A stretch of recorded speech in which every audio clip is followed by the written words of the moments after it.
started. So today, or I guess this session, we're talking about online coaching tips, how to coach, how to compete online, and what that looks like. My name is Fiebrantz, Awsare. I'm the Associate Director of Arts at NSU University School and the Director of Speech and Debate here. So we are obviously in a world where a lot of our competitions are online, and that kind of presents a whole host of good things and bad things about online competition. So today we'll talk about why online competition might be good. I appreciate silver linings to a certain extent. Then we'll talk about setup options, coaching online, troubleshooting, and successful online competition, community building, different things like that.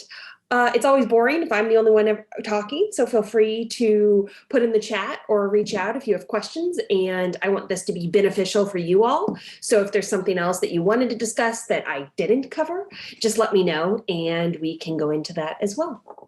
So benefits of online coaching is more options. I think that novices certainly get more experience. For example, I am able to have people compete at a local tournament or a Northeast tournament while also having people compete at a tournament on the West Coast. I think it gives a lot of great variety for full service squads or squads looking for specific types of competitions. And I think it decreases the strain that a travel tournament would, which of course increases opportunities as well. Cost is also significantly less, which is nice, and allows for more opportunities. The downside is it's online. I think we've all heard and read about, Zoom fatigue and kind of being tired of speaking to a room of images as opposed to being in person interacting. Part of the fun of speech and debate is those bonding experiences you have on tournaments as well as experiencing college campuses and the like. So there are, it's a mixed bag. I think there's certainly some people that are like, yay, online competition, and some that will probably exist and keep going post global pandemic that we are currently in. And I think regardless of that, there's certainly going to be online competitions for the coming future, especially given new variants and things like that. So let's talk about online setup. Basic 3 things to consider: camera, microphone, background. So first, let's talk about the camera. Most of the time, 99% of the time, the camera on your laptop is totally fine. There are other options though. So the rules from NSDA are like no professional setup, which is completely understandable.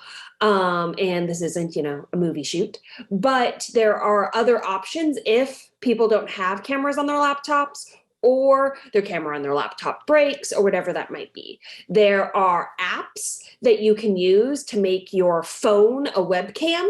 So you don't have to go out and purchase a webcam, but you can turn your phone into a webcam and use that on like a tripod as the camera option for the setup.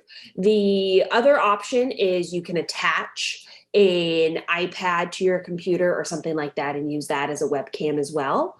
And that can also be the camera component to a virtual setup.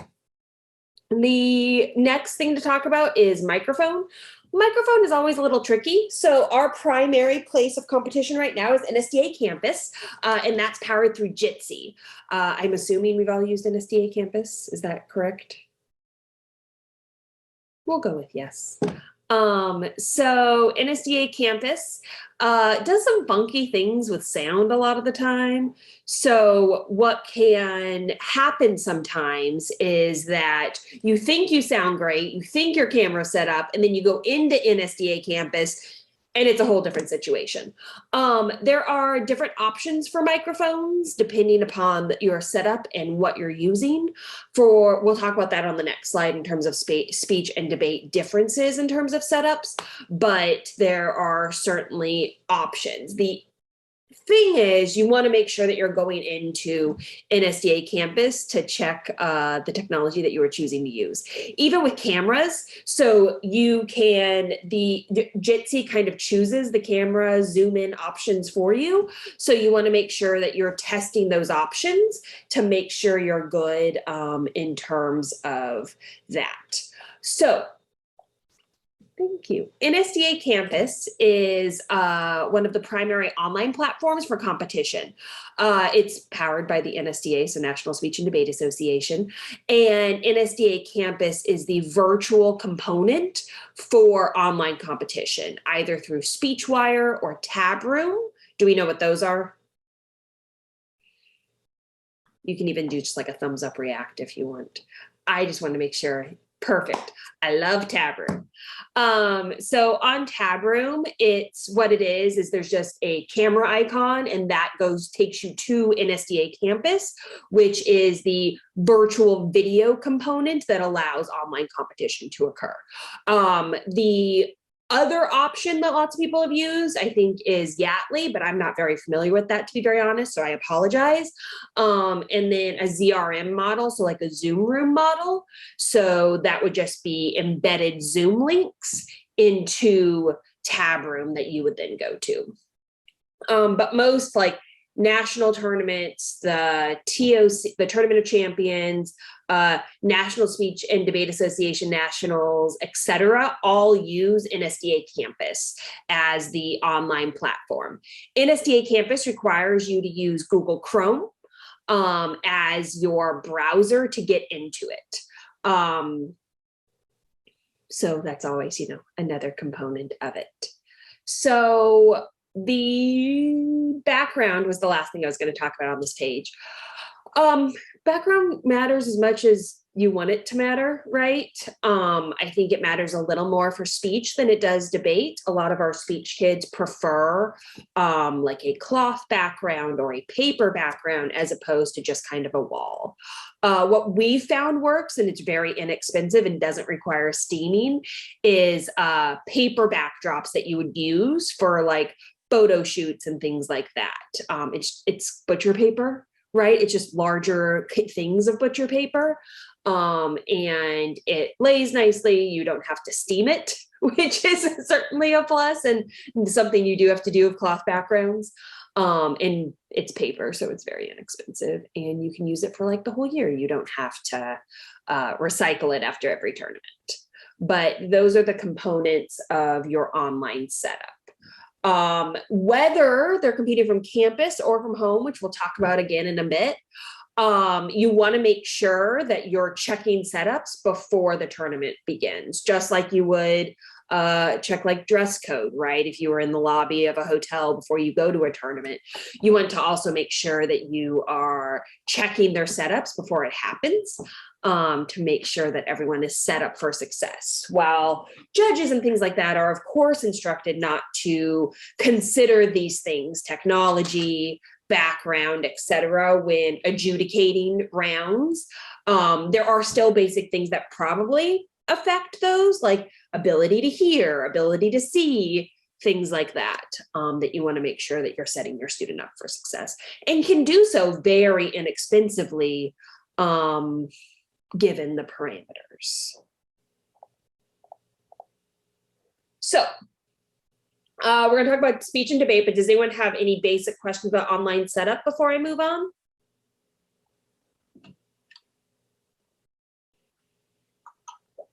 Cool.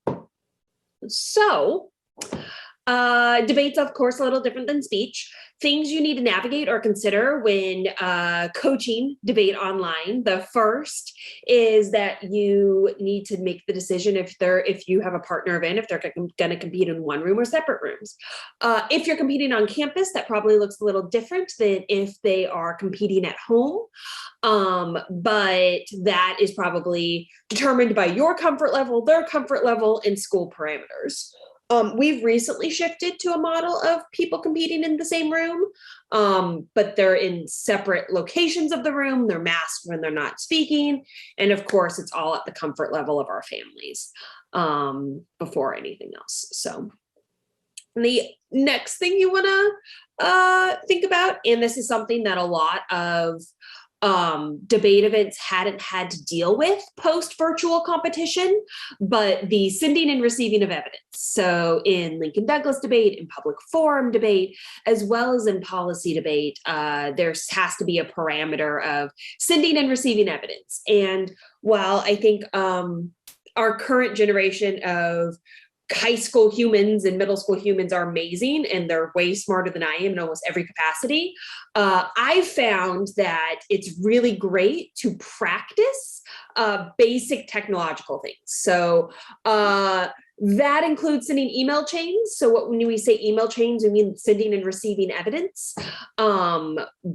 So there's practice of that before the tournament, which helps the tournament run smoothly and helps them feel like they have the tools they need to be successful in those things. It sounds really simple and basic, but when our students' primary means of technologies like an iPad, the same skills that you would then use on like a laptop for email and things like that are not necessarily translatable, and sometimes a big struggle. So before tournaments, practicing the technology I think is really important, just like you would practice speeches or anything else, so that they feel comfortable and set up for success when they're in the debates. NSDA campus has a file sharing option that, relatively works most of the time. So that's also an option. We've recommended that all of our students create a separate email that's just their debate email. So it can be shared amongst their teammates, it can be shared amongst multiple teams, but that way they're not giving out their personal email to relative strangers on the internet, and instead are giving a singular email that everyone can use. But practicing attaching those files, replying all, and doing so in a quick manner is important to do before tournaments start. The other thing that's kind of true across the board is internet. Ethernet is always preferable to Wi-Fi, but Wi-Fi works just fine. You just want to make sure that they are close to their router, testing their internet speed before tournaments, and different things like that, so that they're able to be successful in the tournament. The questions about debate coaching online? Benefits, right? We always joke that when we go back to in-person, we're going to have to teach all of our kids how to whisper again, because they're used to just muting themselves and then talking to their debate partner, which is obviously not something that they're able to do. If debaters choose to debate in different rooms, we recommend that they have like a phone call or a Slack voice call or something just on all of the time with their partner, so there isn't that time lost of calling their partner to then prep, which I think is also beneficial. Other debate questions before we start with speech? Cool. So speech is different than debate in terms of internet setup. So the first thing is things like a clean background, I think, matter a little more than they do in debate events. So what I mentioned on that previous page about there being like a butcher paper background or just like a blank wall, that's always beneficial. You want to also keep in mind that white walls, if able to be avoided, probably should be, because how light bounces off of it. It's something that seems silly, but you want to consider given the online component of these. The options for microphones. So, debate microphones. I'm sorry. For debate, the best option is probably a headset. Honestly, the gamer headsets that are wired work really well. There's a Logitech brand that has a USB wired headset that's relatively inexpensive. It's like $20, and works really well. The differences between someone using a headset and not, particularly in like Lincoln Douglas debate or a policy debate, is drastic and highly recommended. No one's laptop microphone is all that great. So being able to do that, I think, is really good, and use those headsets it's the other part of that is it's especially nice for things like cross-acts, because then they're able to be heard. And the differential is just really, really important. So most of them have gamer headsets from like video games that they can just repurpose, but the wired option is much preferred because there isn't any latency between speaking and and communicating and the microphone and all of that good stuff. If they don't, AirPods are fine, right? We actually use those for our speech kids a lot. They'll use AirPods as their microphones because they're closer to their mouth, but it's not this headset as it would be for debate. Other options for our speech kids is we've also used lavalier mics that just pin to your chest and can be wired into the computer as well. And they just have a really long cord, but you want to be able to check the what the microphone sounds like on an SDA campus or whatever online platform you're using. Tab Room has NSDA campus test rooms. Zoom rooms can be very easily tested. And I'm sure Yattley has a variation as well. Other than those three, are there any other online platforms that I'm missing that people have used?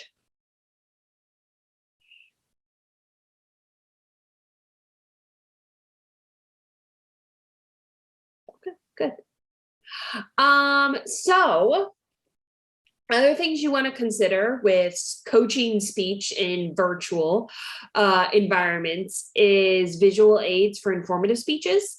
So I think it's much more important. I think that these VAs virtually are a little more simple because it's not just being translated from, a human across a room, but through a computer across a room. So you want to make sure that it is something that can be seen through the computer. We always have our kids test out the VAs before they print them, and so we can make sure that they work and that they're good. You also want to make sure that their camera is flipped, so that when you are on Zoom, if you don't choose the option to have the text reversed, then things can show up backwards, if you can see like on my bookcase over there. So you want to make sure that you've chosen the appropriate option so the words are not reversed on things like visual aids. And I think that also then goes back to like practicing in terms of what they're doing and practicing with the technology. Just as you would have them practice speeches, they need to practice with technology as well. What we found works is the Friday night before a tournament, especially before people's first virtual tournaments, we do like a tech night. And so everyone has to get on Zoom with the team. Everyone shows us setups and their spaces and all that stuff back when we competed at home. That was really good because one, it was, team bonding togetherness, but it was also really great because we could check for foreseeable issues before we're at the tournament and it's happening all at once. So we thought that was really good. Blocking. So, if you go back and look at the NSDA National Finals from last year, you'll notice with a lot of the interp events that they were blocked for cameras. So you'll notice that they were coming really close to the camera or disappearing off screen, different things like that. All allowed. NSDA rules do not disallow those things to occur. Whether or not it should happen has been, debated by speech coaches. But the things you want to consider is if your speech is blocked for virtual competition, which is fine. We are still very much so virtual. But there's some drawbacks. One is some people are saying that, going off camera, et cetera, is not allowed or should not be allowed. It's not against the rules, so it's a matter of opinion.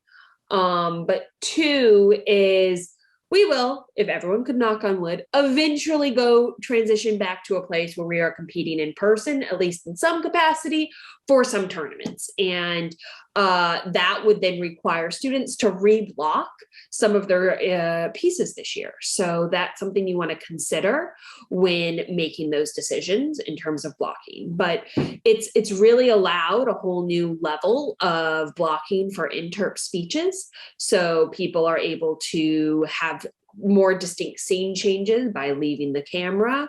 People are able to communicate franticness or importance or something like that by coming closer to the camera as opposed to being further back. And those artistic choices have all led to very well performed interp pieces. But those things are only going to exist so long as we are in virtual competition. Are there other speech questions that you have about virtual competition?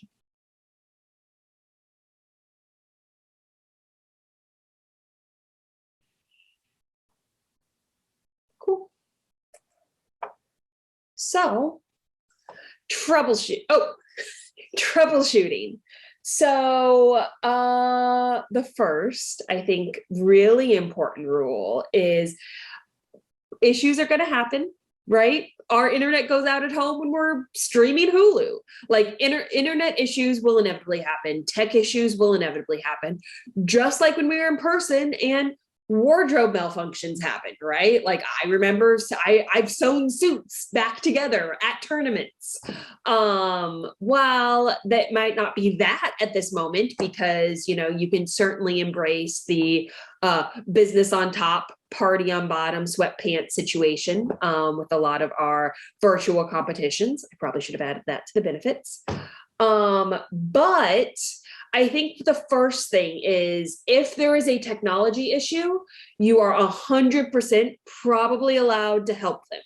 They are not an island unto themselves, nor do they need to figure out all of the tech issues on their own. And so I think that's a really important thing. So if there's an issue, they should first and foremost communicate with you. Should they be communicating with coaches during rounds? No, you should not be coaching your child during the debate or during the speech event, although I'm not sure what coaching during the speech event looks like necessarily. But that you're still the adult. And so if there's an issue, they can absolutely communicate to you about that, just as they would in a real tournament. And so I think the first thing is you're allowed to help them walk through those issues. I think you would be hard pressed to find a tournament director that was like, no, the child needs to figure out all the internet things and all the computer things on their own. So that's the first thing. The second is I've talked a lot about NSDA Campus because it's the only virtual option we've used this year, to be very honest with you. We used a Zoom room model last year, but it's really transitioned mainly to NSDA Campus this year. And so that's the main example that I've been using. But there are some tournaments coming up that are using Zoom that I'm aware of. So I think it's a mixed bag of those two. NSDA Campus often works really well. When there are issues, it's things like audio will cut out for no reason, or video will kind of be intermittent. Options or things that help fix that, the very first thing that we always tell all of our humans is to go into incognito mode for Google. Or for Chrome, and that seems to resolve a lot of the issues with NSDA Campus. And that's an option when you click new window, you can click new incognito window. The other thing that you can certainly do is things like empty your cache or empty your cookies. Those two also seem to resolve most NSDA Campus issues. I would also, the start restart option is actually always a good one. Most tournaments have what we call tech time, and the standard for that has kind of just become 10 minutes. So in a given round, an individual has 10 minutes, and it's a running clock, to use to resolve tech issues. So if they're about to give a speech and their internet dies, they have 10 minutes to resolve that issue before they are then forfeited. And most non like horrendous tech issues can probably be resolved in 10 minutes or less. We were competing on campus for nationals last year. I'm in South Florida, so summers involve lots of thunderstorms. Our building lost power for a few moments because of some lightning. We were able to still get the computer back on, get connected back to the room within like 3 or 4 minutes. So you can really resolve most of your tech issues in those 10 minutes. I would also recommend that you proactively communicate with TAB if there are tech issues. We're in a global pandemic and we're competing from our schools or our homes. Everyone's really kind of exercising that extra level of care for one another in the community. And most people are very understanding of those issues. So solutions can be figured out. The other thing is you also probably just want to have a backup option. NSDA campus, Zoom can all be run from your phones. Well, that's not ideal and may or may not be ideal for your phone plan, depending upon, those options. It's certainly something you can do for like a single round or a single speech, to kind of get them through until you need to figure out the actual problem. But I recommend very long Ethernet cords. In all seriousness, Ethernet is obviously the preferred option, and lead to significantly less issues. But if not, Wi-Fi is perfectly fine. Championships have been won on Wi-Fi. We're good. But it's certainly something that you can use as well. Questions about troubleshooting? Have there been issues you've encountered that you wanted to talk through, or things you're concerned about?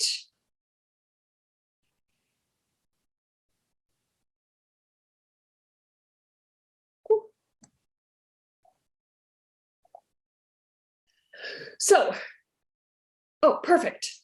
So if a judge does not allow a student to correct issues, two things. One is I think tournaments are doing a more proactive job of informing and educating judges in terms of what might be an issue or how to handle issues when they occur.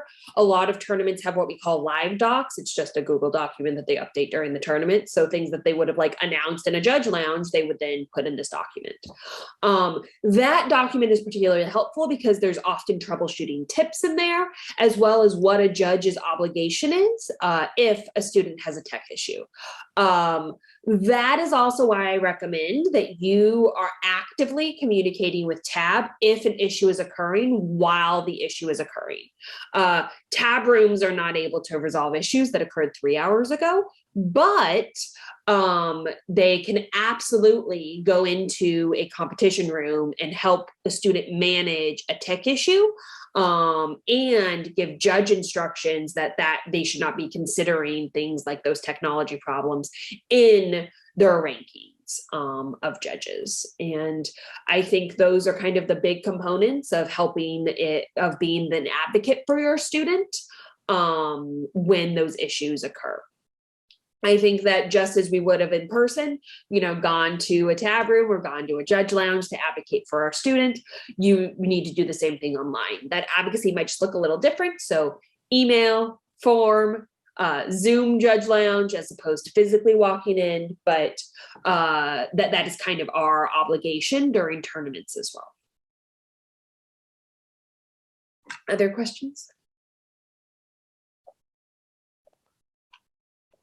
Cool.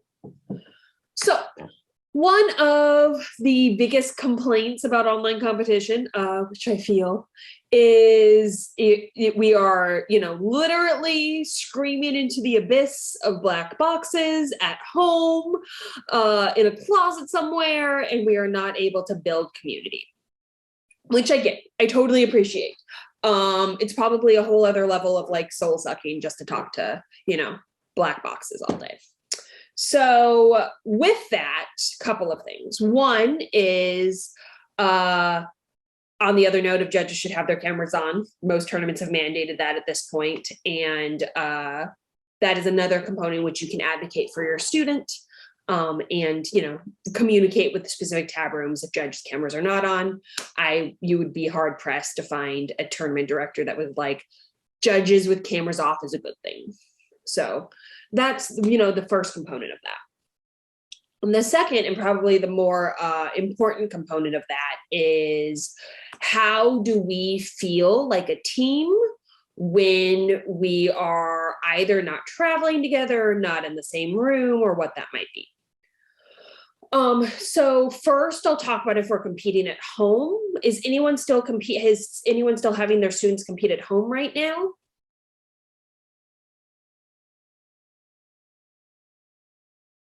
So if you are having your students compete at home, which is totally fine. We competed at home all last year. There are other things. Okay, perfect. Thank you. Hello. So I get that, especially not having to handle the logistics of like being on campus, masks. No one enjoys telling people to put masks on all day. It's not enjoyable for anyone involved. Okay, cool. So for students that are competing at home, I think there are still some things you can do to build community.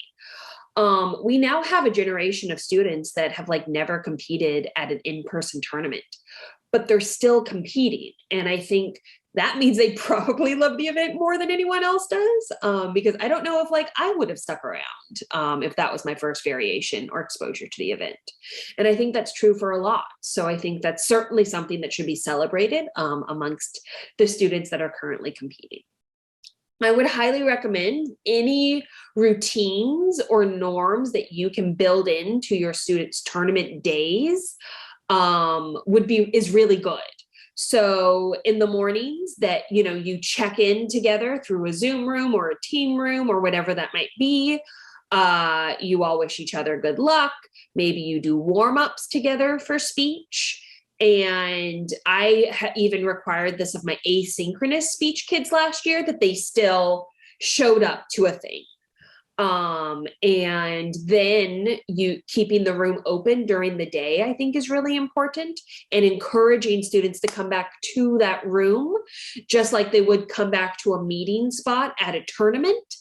I think is really important, because then they can, the way that those relationships get built is they're talking about their rounds, they're rooting for each other, and they're talking about those things with not just you, but with other teammates as well. And so being able to do that, even if it's virtually, I think is really important. I highly recommend, if possible, try to compete from campus once or twice. It gets exhausting for sure. So maybe not every single tournament, but maybe there becomes like a single special tournament that you're like, this is the one we're doing from campus. And that helps leaps and bounds, because then they're not on their couch or in their office or in their bedroom competing, and instead in a classroom, and it feels more tangible and real to the individuals, which I think is really helpful. I understand if you can't, being able to develop some of those creative solutions, I think is really important. The other thing that I think is good is, outside of tournaments, doing fun things together, even if they're online. So last year we did our Friendsgiving, which we did online. It was a tradition I started when I first got here. And so last year we did it online as opposed to in person, because that wasn't an option. And we still all sat there, we all ate food together, and we played trivia. And that was really fun. And building those things, I think, is important, and it helps build community, even if you're not in person. If you ask any of my kids what one of the things that they loved about last year was those different things, was game night online, or, breakfast online. We would all eat the same thing for breakfast and get on Zoom together and just enjoy each other's company and talk. It took a little bit at first to get some people to talk online and have those interactions, but they really truly enjoyed it towards the end. And I think it gives them some of those other aspects of a tournament that they wouldn't necessarily receive just kind of being, in the closet of their room competing. And then I would also just encourage them to check in between rounds. Not only is that good for you as a coach to see where they are emotionally, how they're doing, if they need certain prep, etc., but also it helps build those relationships between you and your students that they know when we eventually go back to in-person competition that they can come to you with issues and you respond to them quickly and affirmatively to help resolve and advocate for your students. Questions about building communities?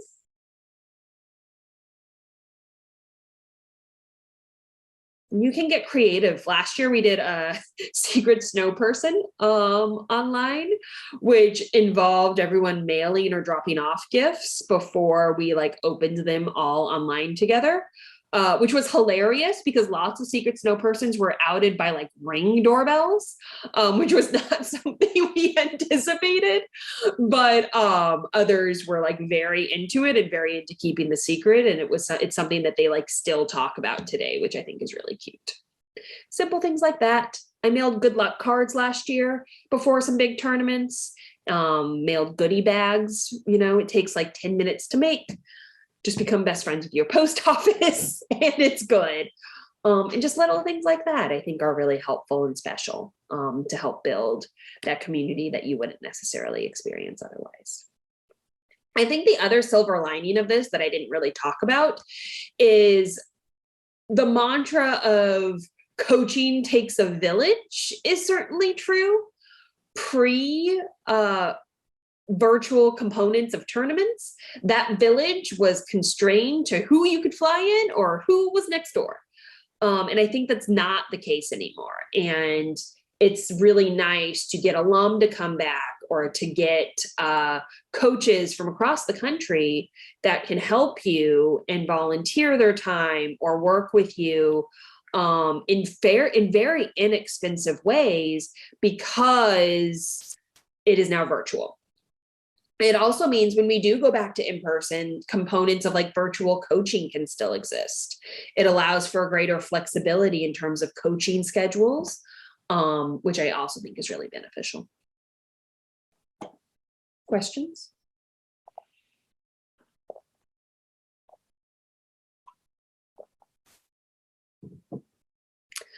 I put my email address on here. I think speech and debate is the best thing ever. And it's still one of my favorite things. And I mean, if anyone ever needs anything, you can always email me because I always love to talk about it and love to help, right? I've only been doing this for 6-7 years now. But I've been doing speech and debate for more than half my life. And I think it's an amazing opportunity, an amazing activity in any capacity, even online. So I am more than happy to help anyone troubleshoot any of the things should they need so. That is all I have. I will stop sharing my screen. If anyone has questions, let me know. Otherwise, thank you so much.